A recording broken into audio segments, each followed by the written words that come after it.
Fala galera, tudo bem? Aqui com vocês é o professor Rafael Carlos de Sociologia da plataforma Gonçalves Dias. E hoje a gente vai tratar do seguinte assunto: Formação do Estado Moderno, parte 1. É só a primeira parte desse conteúdo. Ele está dividido em algumas partes. Esse aqui é o início, ok? Então já fica logo atento para você não perder nada desse conteúdo. Já pega aí caderno, caneta, lápis, para você anotar e deixar em destaque as dicas que eu vou te passar nessa videoaula de hoje, beleza? Então olha só, primeira coisa, essa videoaula ela está dividida em muitos tópicos, são 8 ao todo. Olha só, primeiro a gente vai falar do conceito de Estado moderno, é o primeiro passo, o conceito de Estado moderno. Depois, no segundo tópico, falaremos da formação do Estado moderno, primeiro o conceito, depois a formação. O terceiro vai focar em Portugal, como é o Estado moderno em Portugal. Depois na Espanha, depois na França, depois na Inglaterra. E aí no sétimo tópico a gente vai listar as características do Estado moderno. E para finalizar, vamos falar das fases do Estado moderno. É uma aula cheia de conteúdo, muito grande, né? Então fica atento para você não perder nada. Vamos começar com o conceito de Estado moderno. O que é Estado moderno para a sociologia? E aí você vai anotar o seguinte no seu caderno. O Estado moderno foi, porque é da modernidade, esse moderno não é moderno de novo, é moderno de modernidade, ok? Então, o Estado moderno foi um conjunto de práticas que reuniu questões econômicas, sociais e políticas com a finalidade, o objetivo de estabelecer a ordem social pela via da dominação racional legal e burocrática. Atenção para esse final. Dominação racional legal e burocrática.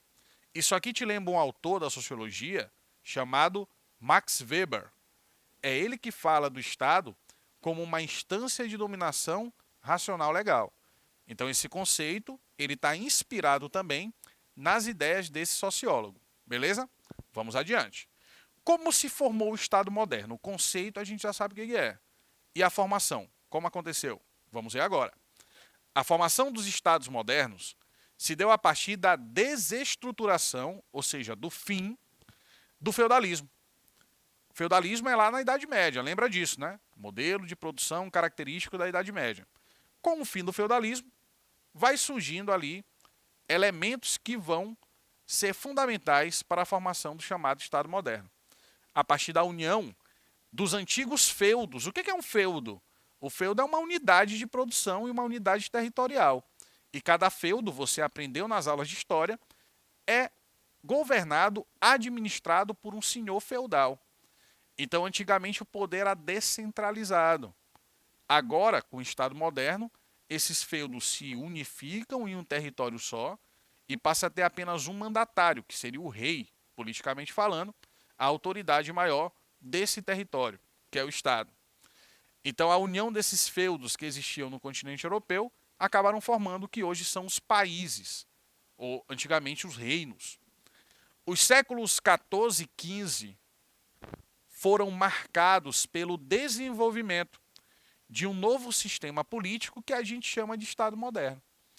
Então, toda essa questão territorial, que tem a ver também com relações de poder, acaba sendo ali a base da existência do Estado moderno na Europa, com a desagregação, com a desestruturação do feudalismo e também o fim da Idade Média. O Estado moderno vai ser fruto, vai ser resultante de um processo de cerca de 3 séculos para se estabelecer. Então a gente conta ali os séculos 14, 15 e 16, essa transição do final da Idade Média para o começo da Moderna, como um momento histórico onde os países europeus acabaram se unificando e tendo essa estrutura política que chamamos de Estado moderno. A primeira fase do Estado moderno é chamada de absolutismo monárquico. É o primeiro regime de governo característico dos Estados modernos na Europa. Por meio da centralização do poder na monarquia, começa a ser desenvolvido um exército nacional, a existência de um exército nacional é outra característica fundamental desse modelo político. Além também da estruturação jurídica única, da existência de leis que comportavam ali, normatizavam tudo o que acontecia naquele território. Território também é algo muito relevante quando se trata de Estado moderno. É um dos critérios base da existência dele, a existência de um território. E também a sistematização da cobrança de impostos, ok? Então você tem a questão jurídica, a questão econômica, a questão política, todas envolvidas ali nesse contexto de formação do modelo político chamado Estado moderno. O primeiro reino a utilizar esse modelo foi Portugal. Portugal foi pioneiro, ou seja, foi o primeiro reino a ter esse modelo político chamado Estado moderno. A centralização política de Portugal ocorreu como consequência de campanhas militares na chamada Guerra de Reconquista. Eu vou fazer um resumo para ti, rapidinho. Essa guerra foi um conflito travado entre contra os muçulmanos que tinham invadido a Península Ibérica durante algum tempo, tinham ocupado a região onde hoje é Portugal, e eles acabaram sendo expulsos de lá, ou seja, os portugueses reconquistaram o território. Por isso que o nome é Guerra de Reconquista, né? E isso garantiu a independência de uma região ali chamada Castela, ainda no século XII. Então, o primeiro passo, o ponto de partida da formação do Estado português ou do país Portugal foi a Guerra de Reconquista, que aconteceu ainda no século XII e que culminou, que resultou na expulsão dos muçulmanos da Península Ibérica e também na independência da região de Castela, lá na Península Ibérica, na Europa. A Revolução de Avis, que já é outro acontecimento, garantiu a consolidação do Estado moderno em Portugal, lá no ano de 1385. Jovem, 1385 é qual século? Século XIV. Com o apoio da burguesia, Dom João, o mestre de Avis, venceu Dona Leonor Teles, que tinha o apoio da nobreza portuguesa e do reino de Castela, que a gente falou ainda agora. Dom João foi coroado rei de Portugal, e essa organização está entre os fatores decisivos para a chamada expansão marítima europeia, a expansão marítima comercial. Professor, nunca ouvi falar de expansão marítima comercial. Já sim. Só que tu ouviu falar com outro nome. Tu aprendeu como sendo as grandes navegações. As grandes navegações resultam na expansão marítima e comercial das nações europeias, principalmente Portugal e Espanha no primeiro momento, ok? Então assim foi que o Estado moderno acabou se formando e se consolidando em Portugal. Na Espanha, a história já é um pouco diferente. A formação do Estado moderno lá ocorreu como consequência também da Guerra de Reconquista. Lembra que eu te falei antes? Século XII, expulsão dos muçulmanos da Península Ibérica. E também, no caso da Espanha, da união dos reinos de Aragão e Castela. O mesmo reino de Castela que a gente falou em Portugal, a gente também está falando agora no caso da unificação espanhola, porque era uma região da Península Ibérica onde fica Portugal e Espanha, ok? Então houve a união desses dois reinos em 1469. 1469 é que século? Século XV.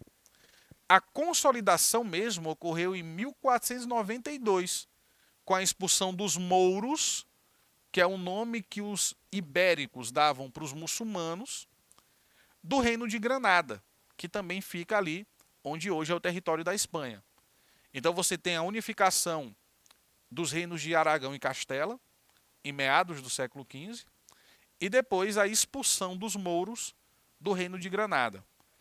E juntando esses vários reinos, a gente tem a formação da Espanha. Na França, outra história. A vitória da França sobre a Inglaterra na chamada Guerra dos 100 Anos. Curiosidade. Quantos anos durou a Guerra dos 100 Anos?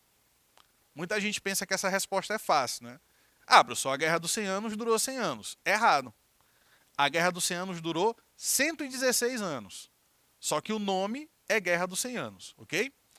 Foi de 1337 a 1453, entre o século XIV e o século XV. Foi uma guerra travada entre França e Inglaterra, durou um tempão, mais de um século. E a vitória francesa, no final, firmou as bases para a constituição do Estado moderno na França, já no século XV. O rei Luís XIV, conhecido como Rei Sol, seria o maior exemplo de monarca centralizador. Você, com certeza, nas aulas de história, desde o ensino fundamental, tu já ouviu falar desse rei, Luís XIV. O apelido dele era Rei Sol, porque naquela época o pessoal acreditava que o Sol era o centro do universo. E ele se acreditava como o centro do universo também, o próprio Luís XIV. Então tem uma frase muito famosa desse rei que diz o seguinte: o Estado sou eu. É a frase de Luís XIV. Então o poder era tão centralizado na mão dele que ele se confundia com a própria figura do Estado ao afirmar isso: o Estado sou eu, ok? E na Inglaterra? Na Inglaterra também houve um conflito muito importante para que fosse consolidado o Estado moderno. A Inglaterra passou pelo processo de formação do Estado moderno após a chamada Guerra das Duas Rosas, que foi de 1455 até 1485, século XV, que garantiu a supremacia do soberano sobre os senhores feudais. A Guerra das Duas Rosas foi uma guerra travada na Inglaterra, e ao fim dessa guerra você tem a base ali de formação do Estado inglês. E aí a gente vai caminhando já para o final, né? São 8 tópicos, mas a gente passou muito rapidamente pela história de Portugal, da Espanha, da França e da Inglaterra, que são os principais estados modernos europeus naquele contexto. E aí algumas características que a gente elencou, citou e que a gente vai comentar aqui com vocês. Olha só, em todos esses exemplos, Portugal, Espanha, França, Inglaterra, a gente tem a centralização do poder político. Essa é uma característica fundamental para falar de Estado moderno. Todos os Estados modernos necessariamente centralizaram o poder político, porque eles vêm de um momento anterior que o poder era descentralizado, que cada senhor feudal no seu território tinha poder. E aí, com o fim do feudalismo e a unificação dos reinos, a formação dos países, você deixa de ter essa estrutura descentralizada de poder e o poder passa a estar nas mãos do rei, de uma única liderança política. Por isso que a gente diz que ocorreu a centralização do poder. Olha só, o poder estava descentralizado na mão de muitos senhores feudais e agora, centralizou na mão do rei. Ok? Aparelhamento das Forças Armadas. O que é isso, professor? A criação de um exército. Todos os estados modernos europeus, todos os países europeus, quando se unificaram, tiveram a necessidade de criar as Forças Armadas. Um exército. Para quê? Para poder defender o seu território. E também se defender da ameaça de oposição interna, de grupos de nobres ou de antigos senhores feudais, por exemplo. Entendeu? O exército, as forças armadas, também são uma característica muito relevante do processo de formação dos Estados modernos na Europa. Outra característica, a unificação territorial e monetária. O que é monetária? Lembra o quê? Money. O que money te lembra? Dinheiro, exatamente. Unificação monetária é a unificação da moeda. Então, nesse momento, você tem tanto a unificação do território e da moeda também. Por que a unificação da moeda é importante para os países europeus? Porque facilita o comércio, facilita as relações comerciais. Então, centraliza o poder e desenvolve a economia ao mesmo tempo. Aparelhamento da estrutura jurídica e administrativa. O que é isso? Passa a existir ali uma normatização legal sobre as condutas, os comportamentos dentro daquele território. Só que no primeiro momento, isso está muito ligado à figura do rei. Porque no final das contas é o rei que acaba decidindo as coisas ali, entendeu? É como se o rei é que determinasse a lei. Não tinha essa cultura que a gente tem hoje da Constituição, do Código de Leis e tal. Não tem isso. Nesse momento, você tem o rei governando com poderes plenos, absolutos, e determinando o que deve ou não deve ser feito. Mas existe também essa centralização da questão legal, jurídica, dentro dessa estrutura política que é o Estado moderno. Criação do sistema burocrático. A burocratização, a racionalização dos processos dentro dessa instância de poder que é o Estado também acontece. Inclusive, a questão dos impostos, né, que faz parte de toda essa burocracia estatal, começa a existir de maneira mais organizada a partir da unificação territorial e da centralização do poder político, portanto, da formação desse modelo político que é o Estado moderno. Aí a gente tem algumas características aqui dentro de um esquema que é para vocês poderem perceber como é que todos esses elementos acabam se concatenando, se relacionando, melhor dizendo, né? Então a gente tem aqui, ó, para falar de Estado moderno, existem 3 elementos principais. Atenção para isso. Existe o território, existe a população e existe o poder político, ok? O território está dividido, ele conta com a capital, que é exatamente onde fica a sede do governo, a estrutura burocrática, política fica na capital, e a fronteira, que delimita ali o tamanho daquele território, né, do Estado, que também é defendida militarmente falando, contra invasões, e também tem uma função comercial, controla a entrada e saída de mercadorias e a cobrança de tributos, de impostos.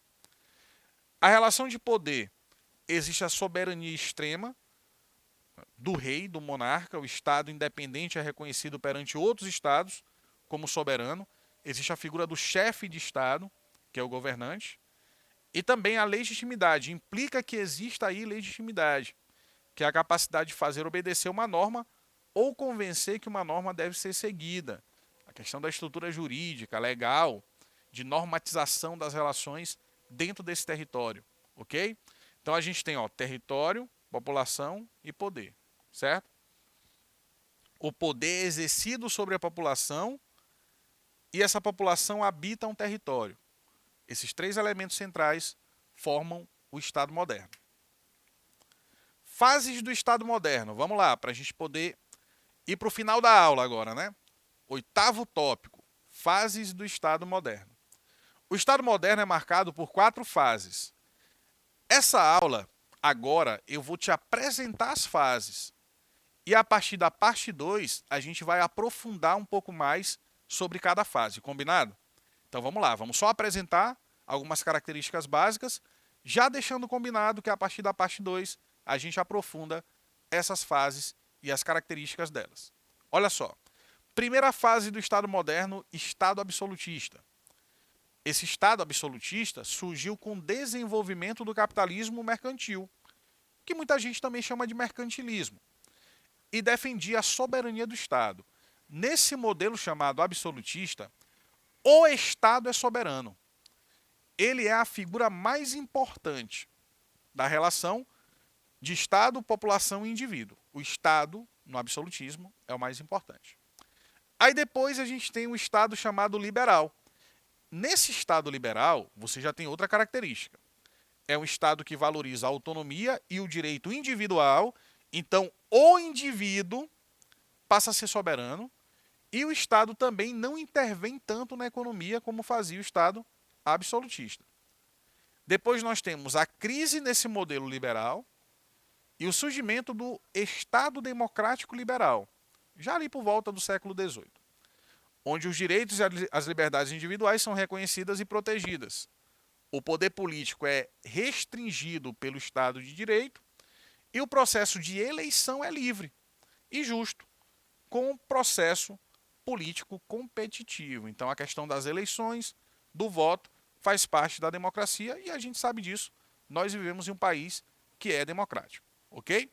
E com isso a gente encerra mais uma aula de Sociologia. Espero que tenha sido boa e proveitosa para vocês e a gente deixa marcado um encontro próximo na próxima videoaula. Um abraço a todos. Tchau, tchau.